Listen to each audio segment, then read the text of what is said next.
Okay, I guess we'll just start the space, Yeah? and people can still join in later or listen to the recording of the space, as it's Yeah. also just a test version basically.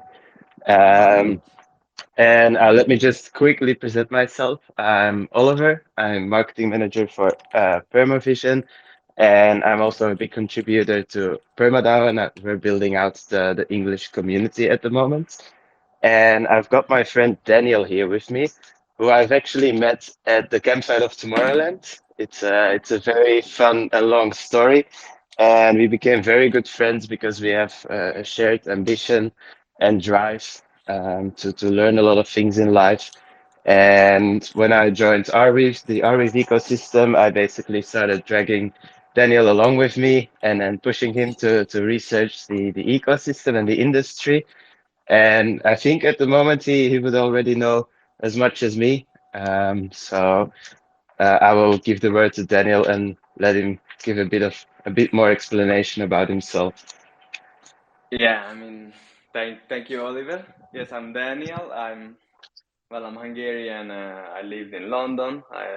I lived there for 8 years. I like to travel. I'm open-minded. I try to be open-minded, meeting people, trying to think outside the box, being different. That's why, of course, it's very attractive, the whole blockchain technology. I believe in changing the world. I really am. Yeah, we have the same ambition with Oliver, like actually changing the world, and because we have a vision, like, and the world stays right now as someone else's vision. So, nothing is impossible.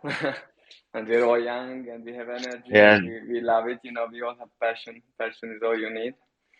So we connected on that's that. how we connected so Exactly. easily at the Passion festival, is the right? best connector, but I'm sure everybody else is who's in the spaces, it's more for the passion. Of course, it's super. Oh yeah, for sure. Yeah, it's attractive Otherwise, as you well. won't be able Passion, to. a passion keeps you in it when times like this, when your money worth 80% less, or it's definitely not the money. Yeah, It's without really the passion, vision. it's not sustainable. Yeah, Hmm. it's all For about the sure. vision. So now I live And in that's Colombia. basically. Yeah, it's Oh yeah, yeah. basically. Continue. Sorry. Oh no, yeah, just to finish the Continue. introduction and then we can talk. Yeah, just so people know, and I moved to Colombia and started working with Oliver in all kind of ways to promote the ecosystem. And yeah, I'm super quick learner. I learned like like three Adobe systems in a month or two, and everything what Oliver said I should. And I'm open. That passion drives you, to be open to the world and do, you know, start doing things. I think we are all thinking too much and not doing things in this world. So yeah, now I'm here and we are experimenting all these formats, and I'm super happy to like be part of it. To discover how we could communicate more, to the humans of the world, not the techies like us. Why this vision works and why it's important. And yeah, bring it back to human level, because it should all be connected. It's for us. Technology is our child. It shouldn't be a stranger from us. It's a language, it's an art, and it brings us forward. So yeah, that's why we are here. It's a very nice metaphor. And then he always gives metaphors like this, and then that was basically also the source behind like the idea of us holding these perma spaces. Because every time that I get on the phone call with Daniel, I would want to call him for like 5 minutes to give him an explanation or ask him a question. And every time we get on a phone call, we end up talking for an hour or 2 hours, and it goes into the deepest topics that are somehow related to Arweave, and sometimes we start with Arweave and then like wander off into a whole different dimension. And then we decided like, oh, let's just do this on Twitter so other people can join in on the conversation. or listen to, or whatever they please to do with it. So here we are with the first Perma spaces, and we had the idea to talk about like previous historical attempts of storing data. And now that I think back of it, we should have actually called it storing knowledge. Because when I started doing my research and doing more research about lost data, yeah, they only started using data when computer science started. So actually, it's more lost knowledge and lost memories of humanity that we're going to be talking about today. Yeah, I think it's important to say that just because a word is different, we have to look behind what the word represent, like data. Okay, there wasn't so data for so long, but the word represents something, an electronical manifestation of something that existed much long before electronics.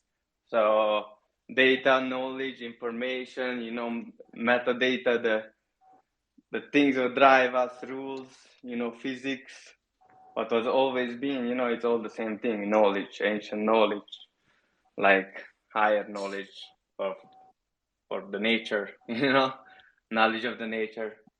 Essentially, it all comes back to that. So it has a bigger history than just the computers, and it's a human history too. So I think it's interesting for everybody, not just people who are already in Arweave and blockchain and all technology, but it's really a human thing, and that's what it is important to say.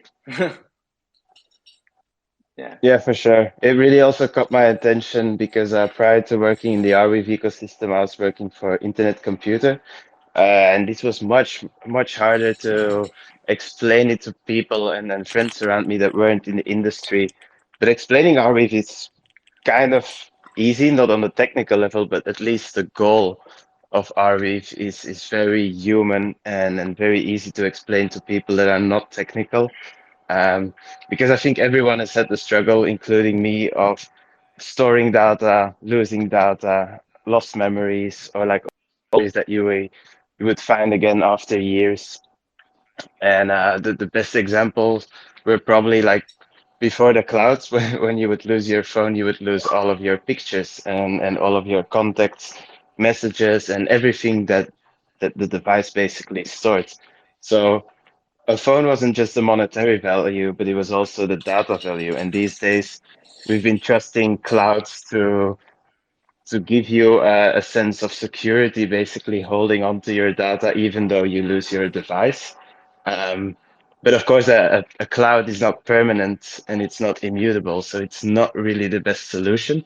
And when I'm explaining Arweave to people that are not technical, then I say like it's the better version of the cloud, the one that you can actually rely on, and that the responsibility lays in your hands and not someone else's hands. Yeah, exactly. I mean, I have a couple of tangents to go on. At first, the one thing what's cool and what makes us these memories even more important, that it's actually not just our past and our good memories, it's shared memories. Every single one of them which is important to us is shared. So it's a connection preserved through the memory, which keeps us more together, as in any kind of relation, with friends, like I share memory with you of Tomorrowland, so pictures from Tomorrowland is not just mine. It represents so much more thing, like our friendship, and like experiences we go through, and it reminds us those experiences, and those experiences makes us better and wiser. So this all part of the same thing, of that remembering. So through remembering, we have all these extra knowledge and wisdom. And yeah, that would be the first. And plus, uh, to entrust to this, to big corporations, is not just like but you don't have control, and it might, it has a sense of intimacy that you wouldn't want to share with everybody. You certainly don't want to share it with a multi-billion-dollar company who just uses this information for their own use. It's kind of violating, your soul's intimacy, what you share with just the people who you choose with, and that's why these decentralized and Web3 ecosystems are so important, because it brings technology to us, and not used against us, or to exploit us. Mhm. Yeah. Yeah, because I've also like when I was doing research or trying to think about topics for this sperma space, I was thinking back of all the ways in my youth and my life that I tried to store memories and data. And I think like the first big one, apart from taking pictures and videos, would have been Snapchat. I think that everyone has a lot of Snap memories. Um, and it was fun because you could tag people in it, you could tag a location, it would record the music and the atmosphere you were in, and then you can look back into your archive and basically scroll through your life and see like, oh, in those years I was partying, or I traveled to Australia, I met those people, and it's super interesting, but like, it's not in your hands. It's stored on a server that you don't have control over. And recently, especially when I started working the Arweave ecosystem, I realized that I have to basically get all of that content off Snapchat as soon as possible and store it on Arweave so I can never ever lose it again. Because I don't use Snapchat anymore, but sometimes I still go onto the app to see all of my memories from 2016 and before that. Um, so currently that is like my memory drive, but it's not secure, and other people, the Snapchat and everyone that's behind it can also see it. So it's not the right way. Yeah, and it's also exposed to like any kind of hacks, So it's the thing is, Yeah, yeah, it's not always that these corporations has to be malicious, but because maybe they are not, they are driven by their own purpose, but they are just human too, and they are just a few of them, so it's not so secure. So when it comes to blockchain, and all these new technologies, it's so much more secure. So that's why as well, there's also so many leaks, and servers go down, and then maybe you lost it forever. And this is important because they are intimate moment. Again, Snapchat is like, I think that's more close to your heart because you use it more in an intimate way, because it's super just a one-on-one message, it's somewhat encrypted because it disappears. And again, it's the sense of yeah. intimacy, it's part of So you.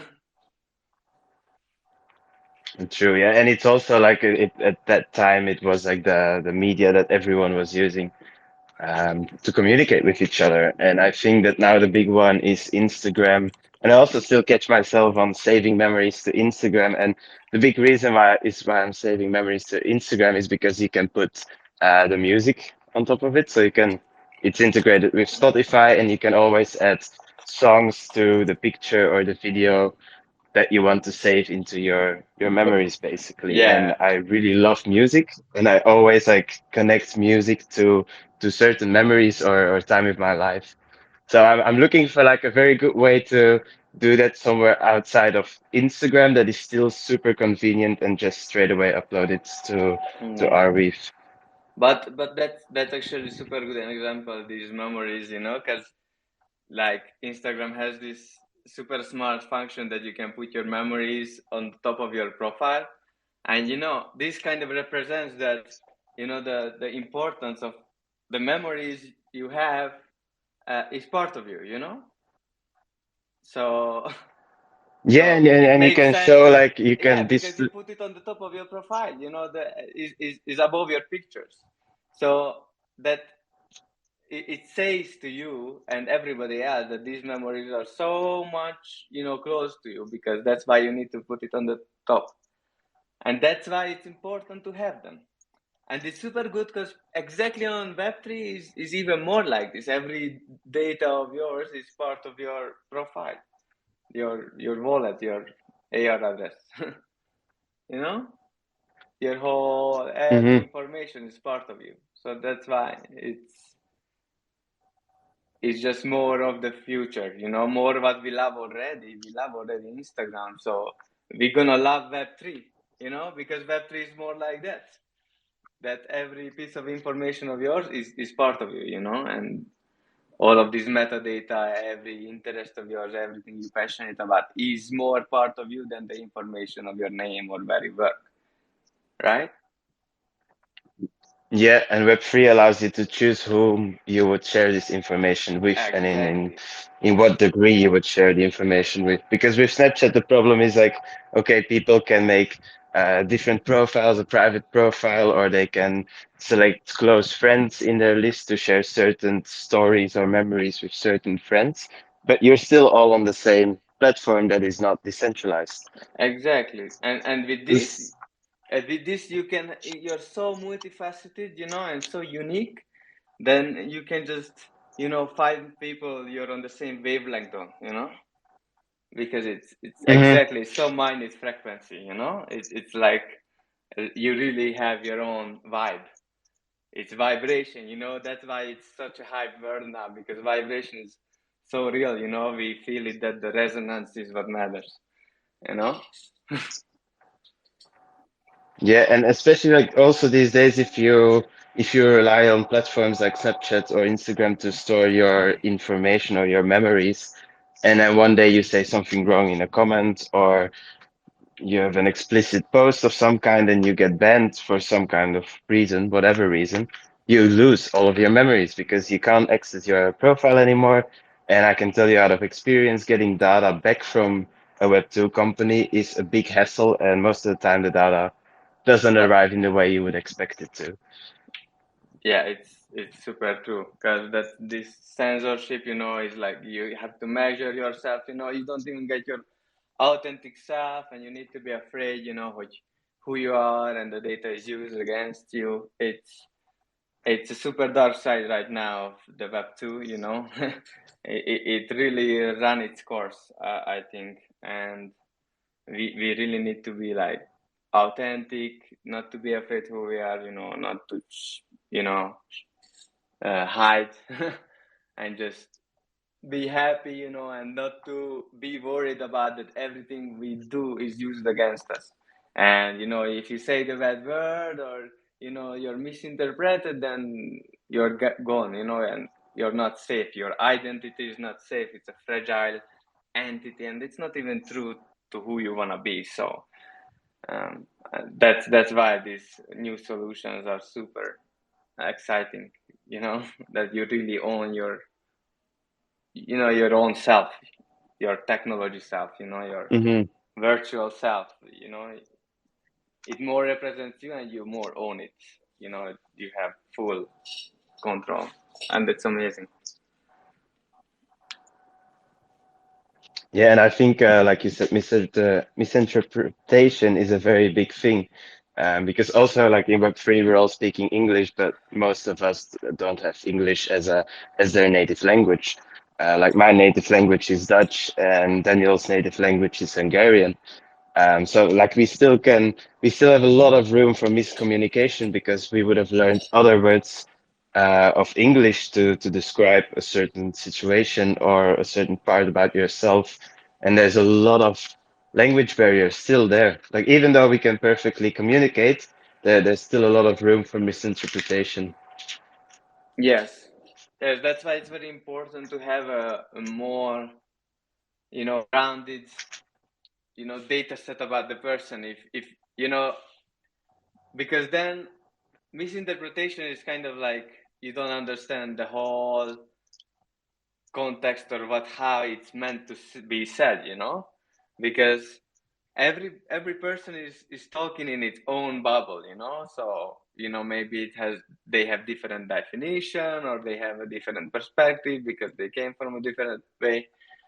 But if you know that person completely, you know that, you know, they always had good intention, because, you know, that's how it comes reputation, you know, what could be Mm. start used, because if you can see generally, you can trust the reputation, and you see that this person is completely all right, then you're not going to misinterpret. You try to assume the best, how he could have meant what he said, instead of what we do now. We assume the worst because we don't trust anybody.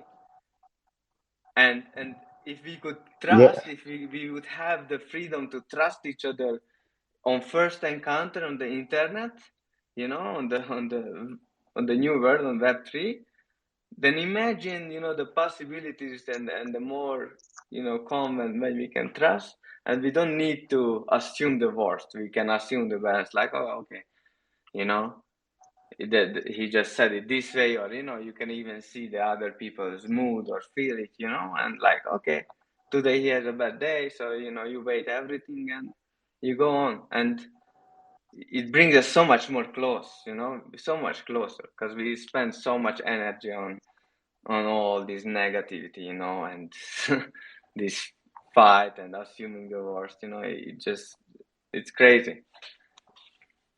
And this is what I'm Yeah, and passionate especially about. these days Yeah.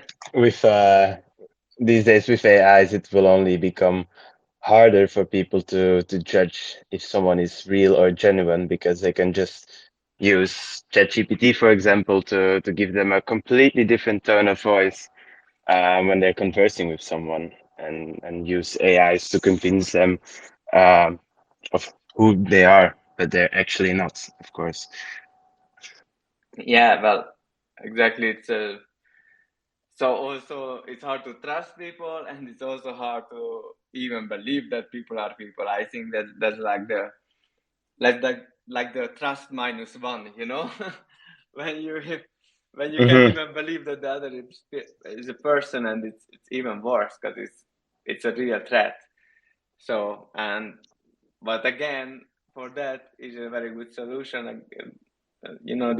These blockchains and these solutions to even verify that you're an authentic person. That's all. There's a million ways, and in these new systems. So yeah, it's Yeah, and it's only becoming possible within like the last few years. And prior to that, also like all of the knowledge that has been gathered, you don't really have a way of authenticating it, or like not a proper waterproof way of knowing someone's intention or who actually wrote it down. yeah, exactly. Basically, the all information being said on the internet for the past, 20 years is with a question mark. But from now on, Mm. maybe we can start generating trusted and authentic sources of information. So, basically we only had like a 2-decade gap. We can still go on, because technology just started, Oh and yeah, of course. it's just starting to be more and more awesome and more empowered by passion, by what it means to be human, because if one thing AI does, it extracts all the parts of us which is not the human part, because all these thinking brain, it won't exceed a supercomputer AI. So you can just stop doing that and start thinking about what it means to be a human, which is driven by passion and connections and creating and adventures, and all these things. So it's an enormous weight off our shoulders, which what we should embrace. But that's why we just need to keep going on, and here is the opportunity right now, with Arweave and all these things that enables Web3, because of course so far on blockchain Yeah, to run the whole Web3, it was too expensive, so that's why we need different solutions. But now we are getting there, when it's super cheap to run PermaWeb, so now yeah, just let's go, exactly. people. And That's the point. Now just let's go. I said all this, but for saying that it's all possible. A beautiful world is possible right now, with these yeah, the technologies. tools are there to build it. That is for Exactly, sure. and it's not expensive. It's just like just read a little bit, just, everybody has its own creative contribution to it, because that's the point. So, you don't need to be a programmer to, be interested and do something about it, just knowledge, Yeah, and I just think sharing knowledge. it's it's the lack of knowledge of the tools that are out there that keeps people in a box because they're not able to think of new solutions or solutions that haven't been out there yet because they don't know what tools are being made at the moment. And then like there's coming like tools every day in the Web3 space that could give you a limited amount of possibilities in all different areas. Yes, exactly. That's the thing, just to shift perspective, just to start looking outside the box. If by all means, it's apparent that it's not so sustainable what's happening now. The way things right now in the world. So why do we look for solutions in the box in the world what doesn't work? Start looking at the world what we could create, and start using the new tools. And then we build new things, You won't solve a problem with the same tools you created it. So we need to look for everything new, and this is the new. This is next. This is the future, you know. Yeah, and it's like a lot of people, they always say like, why do you try to reinvent the wheel? But maybe we don't need the wheel. Maybe we can just hover around on a hoverboard or use electromagnetic waves to fly with cars. So it's like the thing like, okay, like you don't have to reinvent the wheel if the solution is already good, but if the wheel is Yeah, not sufficient anymore, then you have to look further. yeah, exactly. The wheel is heavy and slow, and it's made of, I don't know, toxic rubber. You know, then maybe you don't need a wheel. Or if you could teleport, like the possibilities I'd are love that. infinite. Exactly, but who knows? That's the beauty of it. Like, if we don't insist on the wheel, then who knows where we get? But we have to stop insisting on the wheel, because there's so much better Hmm. things. And we tried it; it was cool, and then let's move on. That's evolution, no? So if everything in nature works by evolution, then your mind as well. So you need to evolve, and the old needs to die because it doesn't work anymore. Yeah, and we can still use the information from the past to learn from past mistakes, basically. Yeah. But the thing is, like with all of the loss of communication in the past, we've basically had a setback on our lives because a lot of people had to reinvent things that actually existed in the past, but the information and the knowledge has just gone lost through the example of Alexander, or even and had really good foundings in science and in the medical area, but were never able to communicate it with others, to share it, and it would just have gone lost. And that is Yeah, also, yeah, like I was definitely. watching this documentary about the Library of Alexandria, and it's like a guy, I always forget the Greek names and the Roman names, but a man that invented the steam engine 1,000 years before it was reinvented. So like imagine the amount of progress that has gone lost because 1,000 years went by the time someone else had the brilliant idea of making a steam engine. That's 1,000 years of setback. I mean, and then if we just think about that, the Alexandria, the Library of Alexandria was just 2,500 years ago, but we don't know how much, if ancient knowledge truly can just disappear, then we would no way have any evidence or proof of how much knowledge actually did disappear before, So that's the even more sad, because we have knowledge about the Library of Alexandria, we have knowledge about the Greeks, but what if we didn't have, you know then we would Hmm. just think they didn't exist, but they did. There was this documentary on Netflix, Ancient Apocalypse, which talked about that. Oh, we might have forgotten,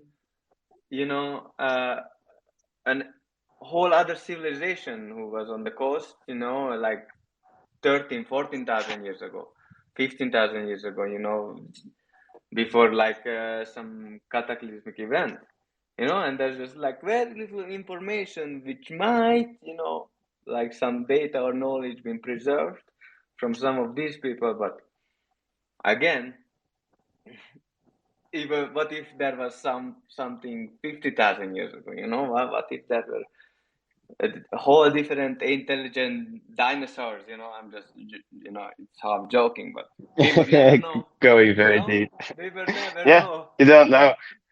you know. And that's also like the biggest thing I was noticing because lately I've been getting back into history. I was never really triggered by it, especially during high school and beyond that. It's basically started when I was getting really into cars and I was researching the history of cars. It's only when you get very passionate about a subject that you want to find out how it got to that point.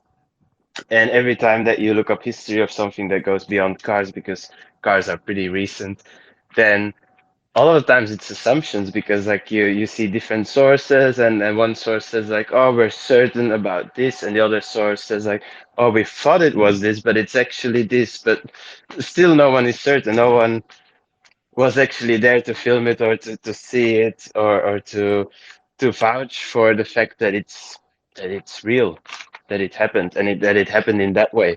Like for example, with the Library of Alexandria, no one knows how it actually looked like.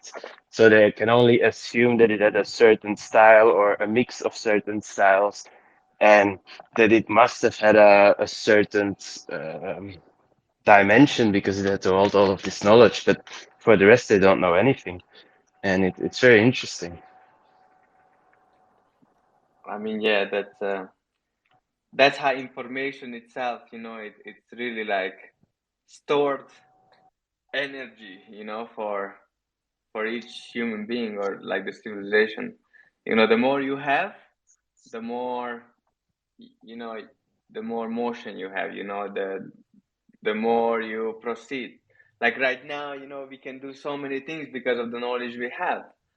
So that's why it's so important to preserve it, forever, to accumulate it, and the problem was with ancient, the Alexandrian library, that they had the knowledge, but they had no way to use it all. But now with AI, we can use all the knowledge ever, you know, immediately, and we're on the precipice of that, and that's awesome, you know, because if this is if information is and data and knowledge is kind of a stored energy, then if we can accumulate like, an infinite amount right now, like exponentially more than ever, you know, and that has Yeah, such a big potential. It makes me so passionate, it's awesome. imagine if they were actually able to save all the information from the Library of Alexandria. And like these days, it will be possible to scan through all of that information and upload it and translate it to one language. And then you would be able to feed it to an AI and you'd be able to like talk to people from those times and ask them questions. And it'd be super interesting, but unfortunately, it's already lost. So it's too Oh, late wow, to do yeah. that. But I then mean, that today also I had the idea of one thing that you have to do is when you're in Web3 and when you hold tokens or funds, you have to prepare for the worst. Um, so like, and for example, my parents are not known with any of Web3, so I made them like a manual, like if anything happens to me, that they still have a way to access my funds because they can't go to a bank and tell them like, oh, it was my son. It doesn't work like that. It's your responsibility to do it. And then I figured out that it's actually more important for me because I don't have that many funds, but it's more important for me to save all of my information, my data, and my memories, and also give them the private key my Arweave address, because if anything would ever happen to me, at least they still have my pictures, and at least they still have something to go through, and I'm not just gone. Because back in the day, you would take pictures and you'd keep physical copies of your pictures, but we don't do that anymore. So that would be the only way for me to transfer all of my information to my parents, because they don't have access to my phones or my mail address, for example. But I could give them access to like a special hard drive or an Arweave address that they can access my information. Yes, and but comes to that, if you think more, then it's not just your parents, it's like the whole family. The family can have its own, because we had all these photo albums. I remember when I was a child, looking at my grandmother when she was a child, and my grandfather, and all these, wedding pictures. It's super fun, but all these pictures are fading so fast, and we moved like 3 4 times and probably lost like 90% of it. And that's all gone. But from now, your pictures are always gonna be there. Like even your grandkids can. Oh, you wanna look at how my grandpa was raving. They can do that. Yeah. Imagine. Yeah, oh, it would be cool that Like, they. Oh, that would actually be very cool if you can like rank your memories with your age, basically. So, like when I was 18, these were all my memories, and then you could pass them along to your children. So, like whenever they turn 18, they get to see your memories from when you were 18. oh my God, yeah, that's perfect. Imagine like, oh, when I That was would be so 27, cool. and then oh yeah, that was in Tomorrowland. It's like, okay. Yeah, that, and but it's possible. The thing is, it's possible. It wouldn't have been possible ever with my parents or before. But now we Hmm. bring even time closer. Technology can actually bring families closer and people closer if we use it right. Because now we use it like, oh, technologies make us so antisocial. We look at our phones. And yeah, maybe, but maybe because we didn't learn to use technology because it was too fresh. Maybe if we bottomed out, maybe that was the maybe we are through the bear market of the social, interactions, and now we can use technology to be, closer and more and richer. Hmm.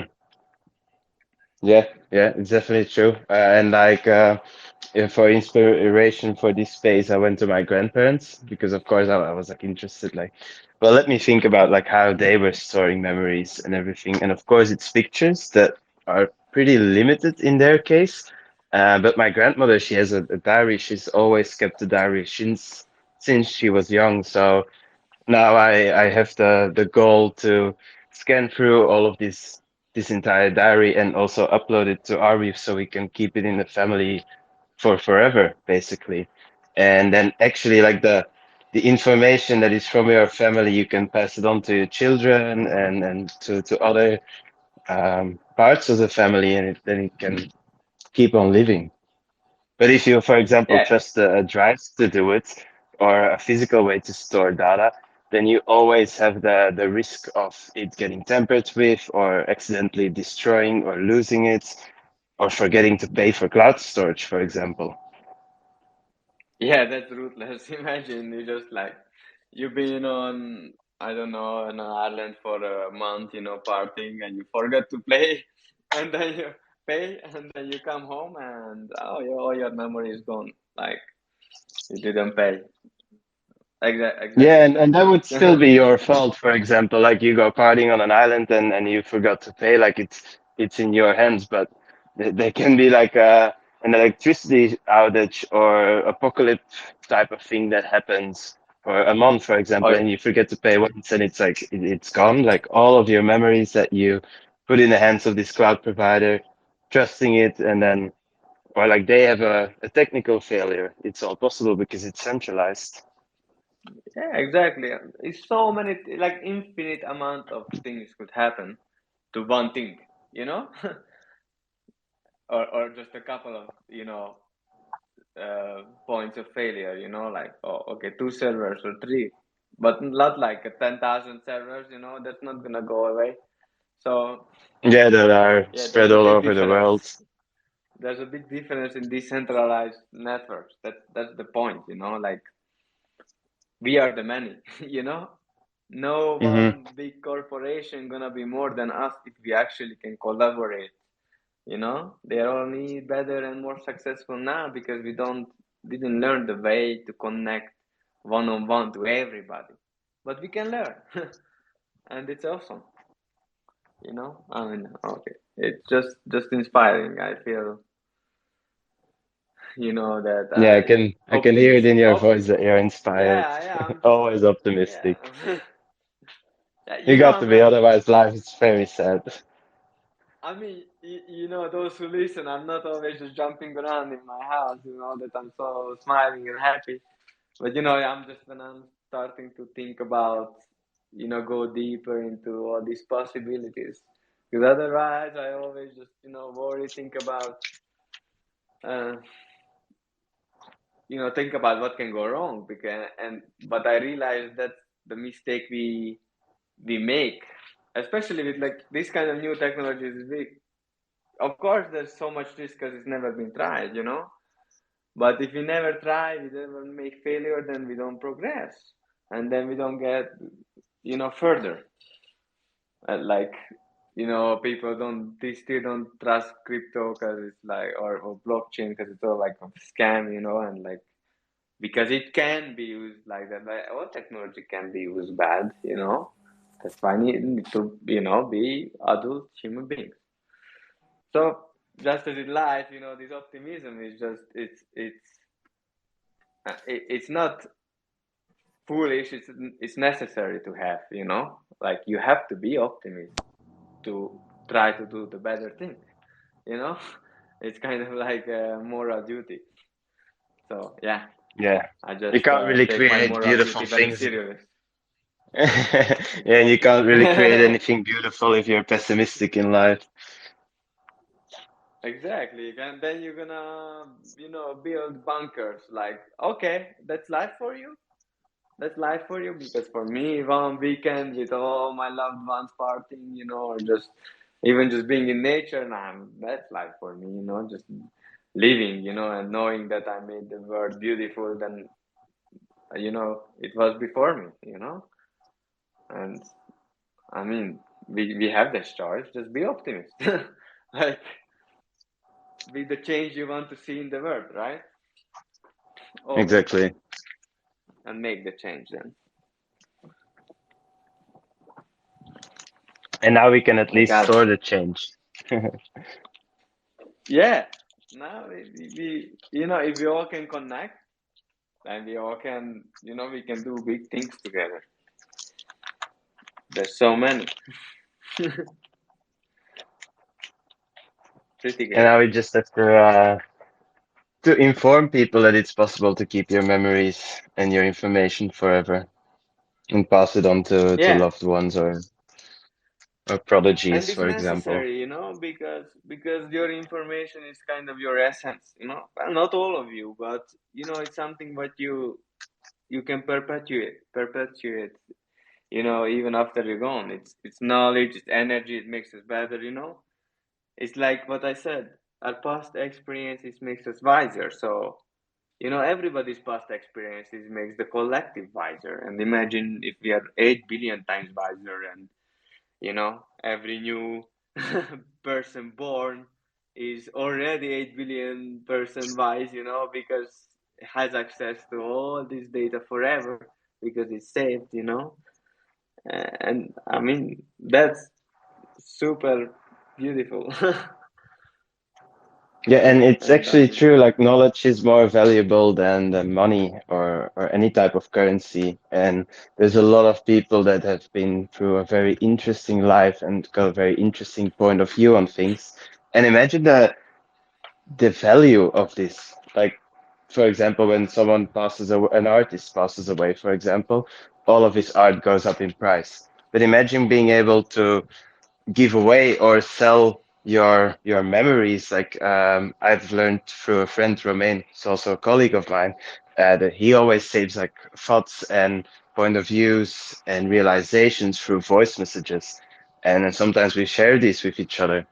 But imagine if you have like a person that you really look up to, or that has a life that you really look up to, and he's always been storing his personal realizations and memories through voice messages or any other preferred way of storing memories, you'd be able to tap in on all of this knowledge and use them for Yeah, your own but better.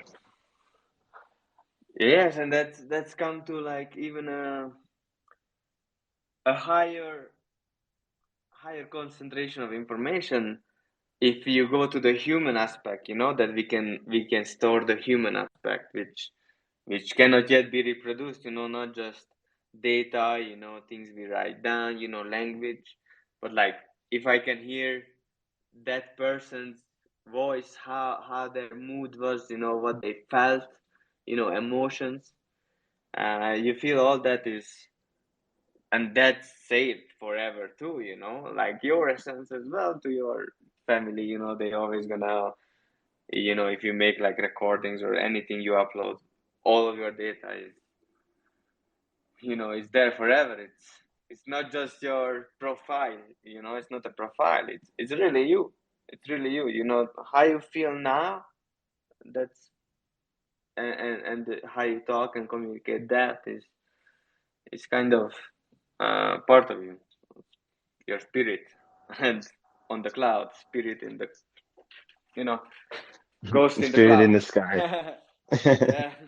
Yeah, but it's true, and like it's very important that you keep all of these data secure, and also your voice or the way you communicate with people, because nowadays AIs are getting super fast and evolving every day. And there's like one AI that always I get Instagram ads for it, and it asks you to input all of your information from all social media platforms, and then it can mirror you.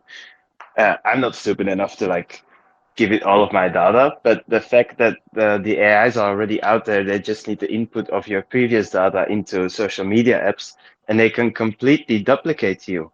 And people won't even notice that they're talking to an AI because the AI, they adapt to your style of communicating. So it will send short messages or just, yeah, completely copy you.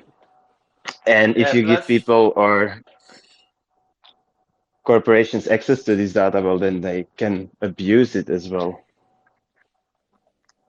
I mean, absolutely. And imagine that you have that AI which, talks like you. You give him a few sentences, and then it mirrors your voice. Imagine if you combine the two, then they can make phone calls in your name. I mean, okay, I'm being It's already the case. It's already the case. Like if you have a 2 minute recording of someone's voice, you can input it into a voice AI and it will mirror your voice very, very good. Like normal people, or like if you don't have the computer and the data behind it, you won't be able to tell the difference. yes, and that's a little bit scary if we can be reduced to, you know, like just the type of how you talk, just a couple of characteristics. We really need to learn what it takes to be human, and for that as well, it's important to accumulate all this information together and learn.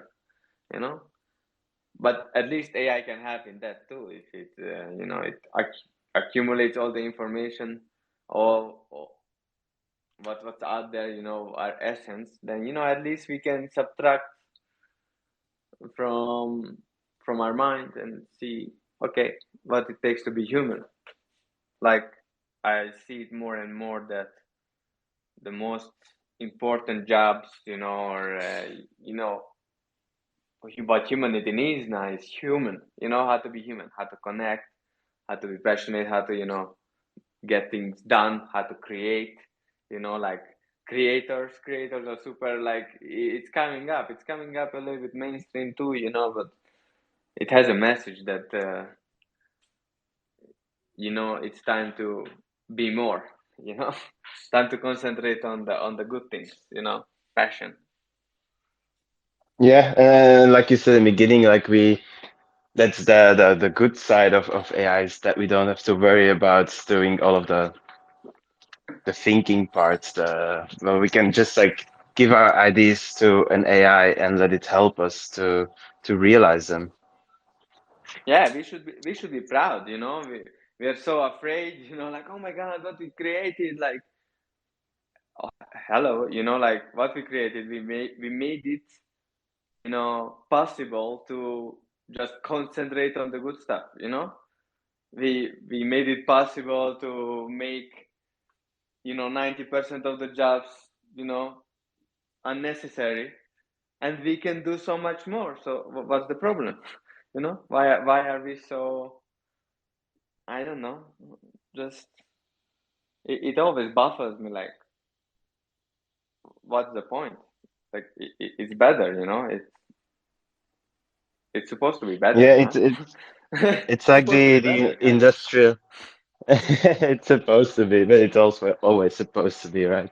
But it's Yeah. a bit like the industrial revolution. Like you don't have to do that work anymore. And of course, the people that were currently doing that job, they get annoyed because they're getting pushed out of their comfort zone because they have this AI competitor now. And I went to NFT Paris, and at one of the side events, I met a copywriter, and I asked him like straight to the point, like, what do you think of AIs, and what are you seeing being changed in your field of work?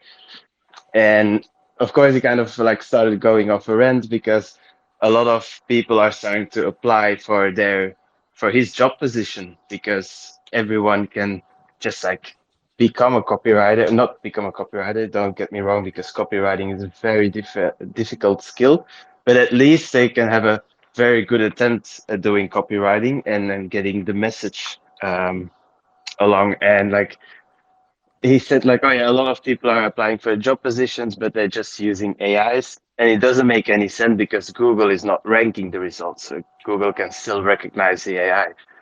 But my response was like, of course, Google doesn't want to recognize the AIs and doesn't want to rank them because they're still working on their AI and they haven't released it yet. So it's not Oh really a yeah, valid exactly. reason to say that the AIs are bad because they're not getting ranked by Google.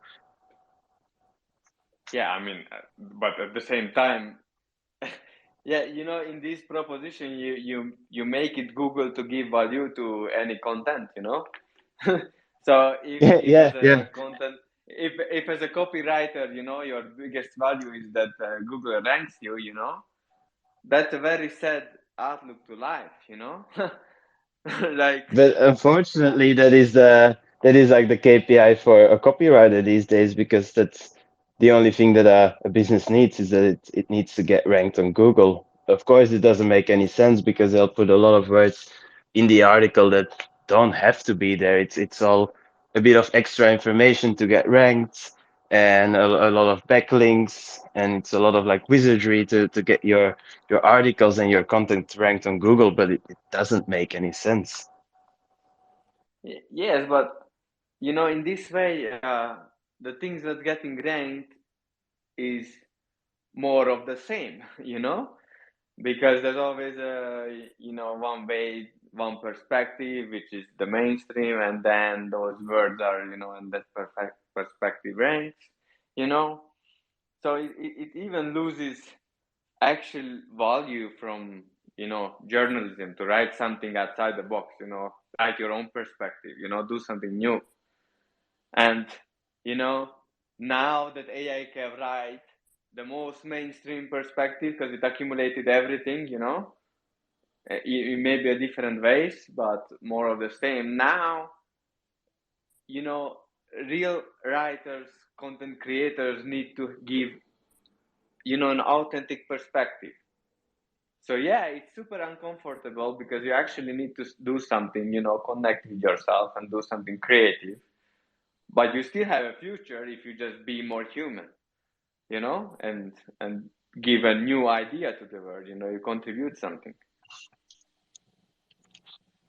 Exactly. Yeah.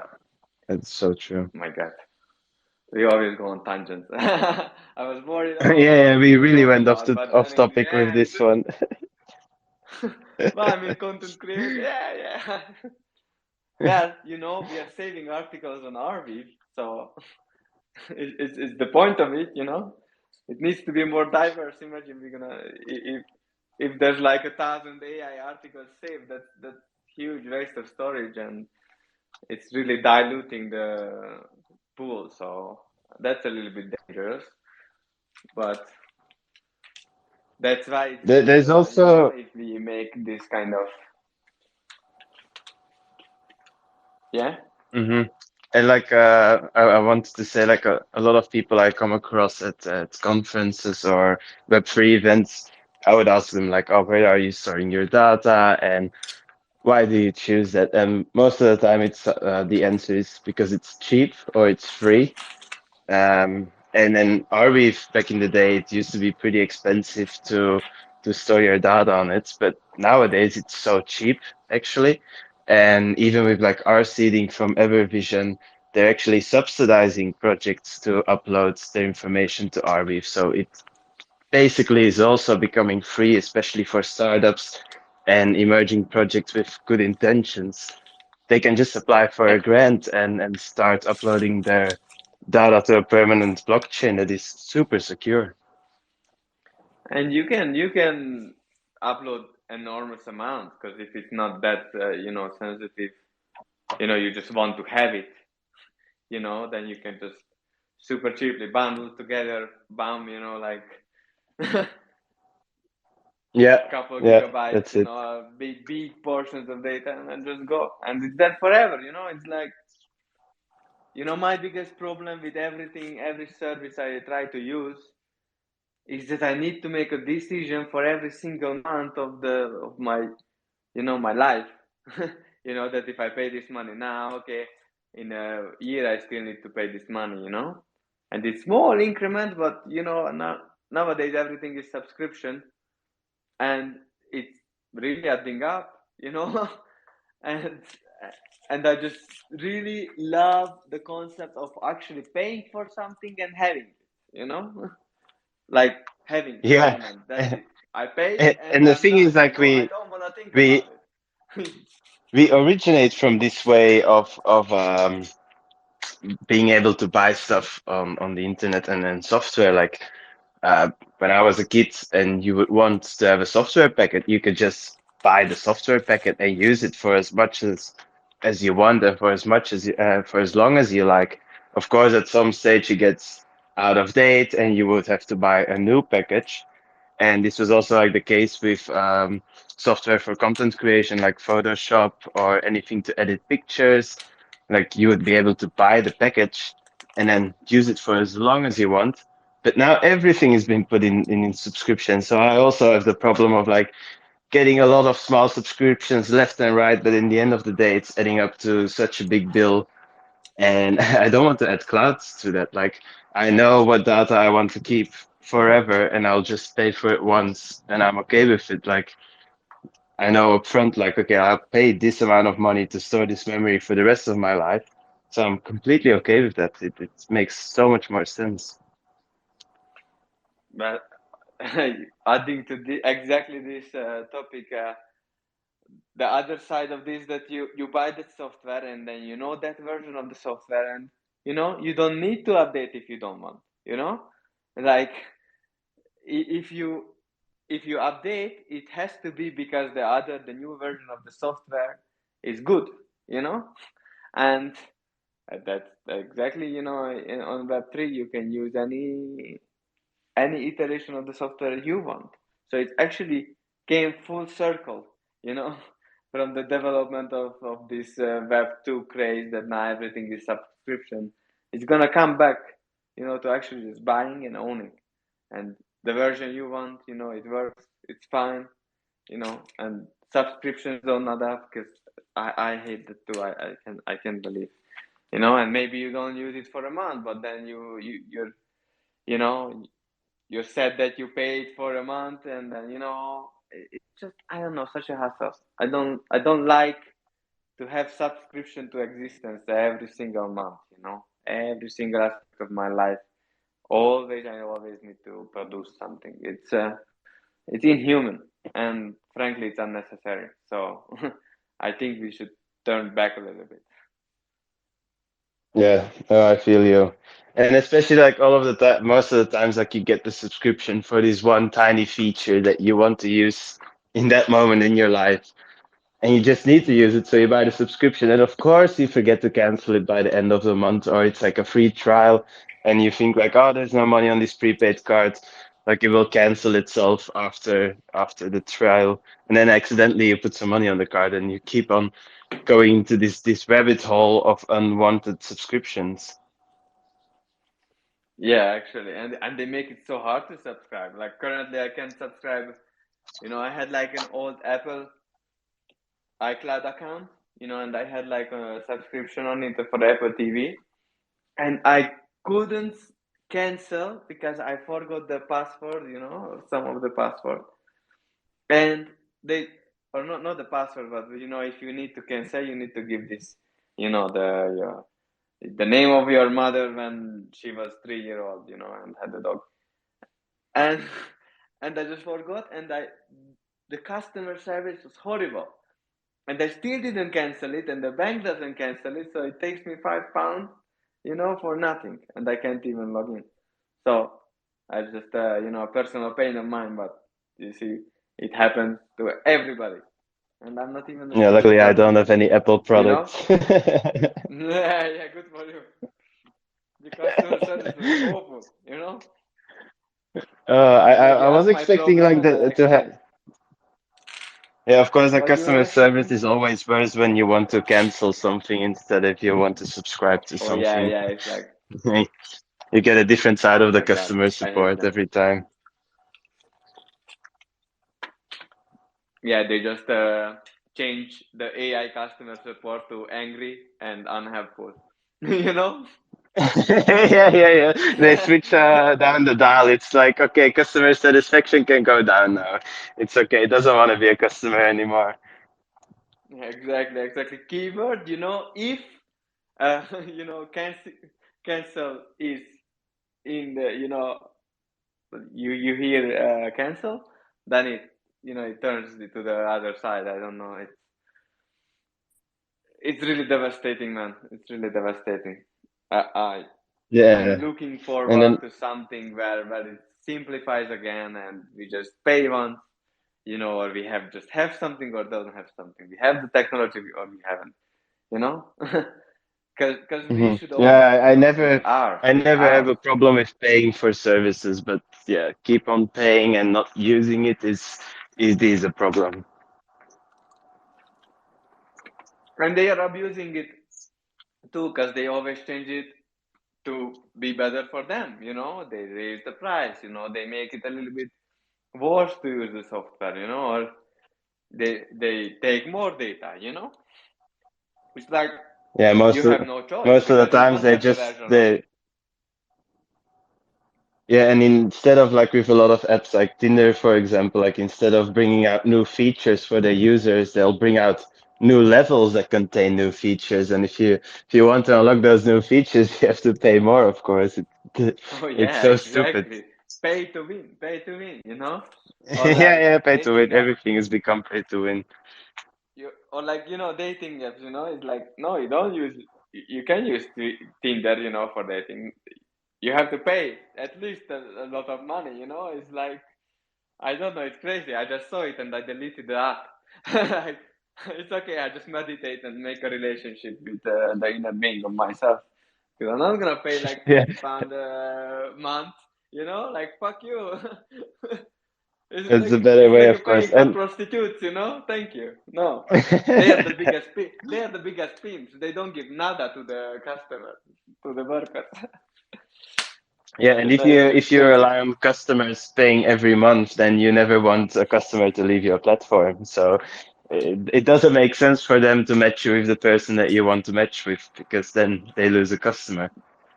Exactly. They can just match you with the wrong people, you know, so you're more disappointed and then you look for more, you know. and then you pay more. And they'll give Exactly, you like you know. a small fish every once in a while, so you still keep using the app and you still have your hopes up high. Exactly. It's just it's control. It's complete control over you, and yeah, frankly, it would be nice if you would have the control. No, like I think that's how it should be in the world. That should be the goal So indeed. I yeah, think but that's we what we're went. working for. No, I think that's what we're working for. So I mean, what I Yeah, love is it even is. if we go on tangents, the thing is it comes back to the same thing because everything is connected. So we live in that's the realization of all these, the whole industry, that we finally realize that we all can be connected, and that's the most powerful. Hence, decentralized networks, right? Hmm. And if everything is connected, then it works in all levels, in topics, in the whole world, in technology and nature and human behavior and our personal experience. That's what I like about it. That is just Yeah, more of I the was same, more of this truth. when I was doing some research about knowledge management, I came up to this TED talk. I'll send it to you actually. It's really good. And they were like explaining like back when we were kids and you would go to class, you see like this graph of an ecosystem. It would be like a worm gets eaten by a frog, and the frog gets eaten by a bird, and the bird gets eaten by a bigger predator. And that's how they would showcase a cycle of life. But then they started coming up to like, oh, this is not the way to showcase it and to display it. And instead of making the lines, they would make a web. And it really like, especially when you see the visuals, it really reminds me of the perma web and how everything is already connected with each other, but we're not yet able to visualize it. Yes, I mean that's also going to like it also going to already like spiritual teaching that the whole perception of the world is everything is in relation to the other things. Like we only exist in relation to everything else in the world. If there would be nothing else, we wouldn't exist, because existence is about relations. How you relate. You have there's a different version of you in each person you met in your whole life. Like there's no have the same person about you. They don't have the same perception of you, and you're the accumulation of all of that plus your essence. So again, it's a web. It's all connected, everybody with everybody. And we all have this unique energy, unique frequency, unique wavelength between each individual and the bigger collective. Yeah. Yeah, I think that is a very nice note to end the space onto, and especially knowing that these days we will be able to store all of these connections and this web, and we'll be able to pass it on to our future generations. Yes, I think it's beautiful. I think it's super inspiring and makes me very hopeful. It's really something if you shift your attention towards, not towards the bad, then you can really take a more calm breath, like, oh, okay, it's gonna be fine. We're gonna be fine because we are together and it's possible to be connected. Yes, Yeah, this is also amazing. like I was watching a documentary on Netflix lately, and like one of the advices that came out of the documentary was it's like hang on, dudes, and it really is like this, like you have to hang on for a little bit, and then everything starts to make sense. But in the beginning, it doesn't make any sense, of course. No, of course it doesn't. You first, you need to wander into the chaos, to find new things. You leave your Ja- house. First, you don't know what's outside, but then and then there's a bigger world, there are more things possible. So you just have a leap of faith, which is a step, you know. It, Yeah. and but we're on it. We're on it. We are taking them. Yeah, and then so this is also like the energy that we get out of our phone calls together, and this is why we wanted to share it in the form of a Twitter space. And hopefully, if people listen to this recording, they'll share their thoughts as well, and maybe jump on the space for the next edition. Yeah. I mean, I think it was pretty authentic. So I hope it Yeah, resonated with other people, it's because I try it's to be literally like myself. our other phone calls. Exactly, exactly. I try to be myself. I'm like, okay, how do I fight nervousness? I just be more myself, and I'm fine with being awkward. I'm just me. I love everybody, and that's the most important.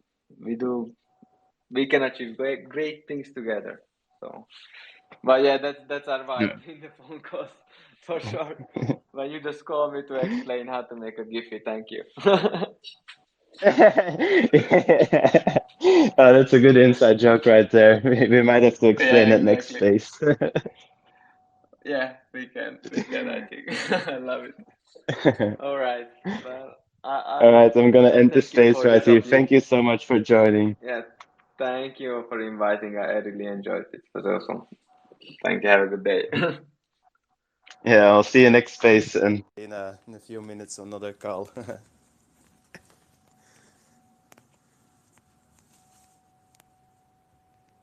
Goodbye, everyone.